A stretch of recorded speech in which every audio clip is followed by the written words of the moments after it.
I always dreamed of building skyscrapers. The Chrysler Building, the Empire State Building, the Rockefeller Building that you see in all the movies. When you walk up onto a construction site, you're 70 floors above ground, and to look out and to see Manhattan skyline, there's no other feeling like it. Exhilarating.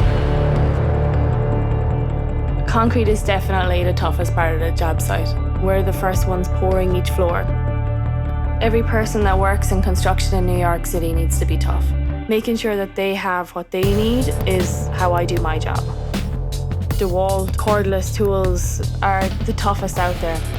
They're compact, they're lightweight, they don't have to rely on generators. We use them for nearly every application on the project. Putting a building on the New York City skyline, to know that that's going to be there forever, that's the legacy that we're leaving behind us. With DEWALT, the tough get tougher.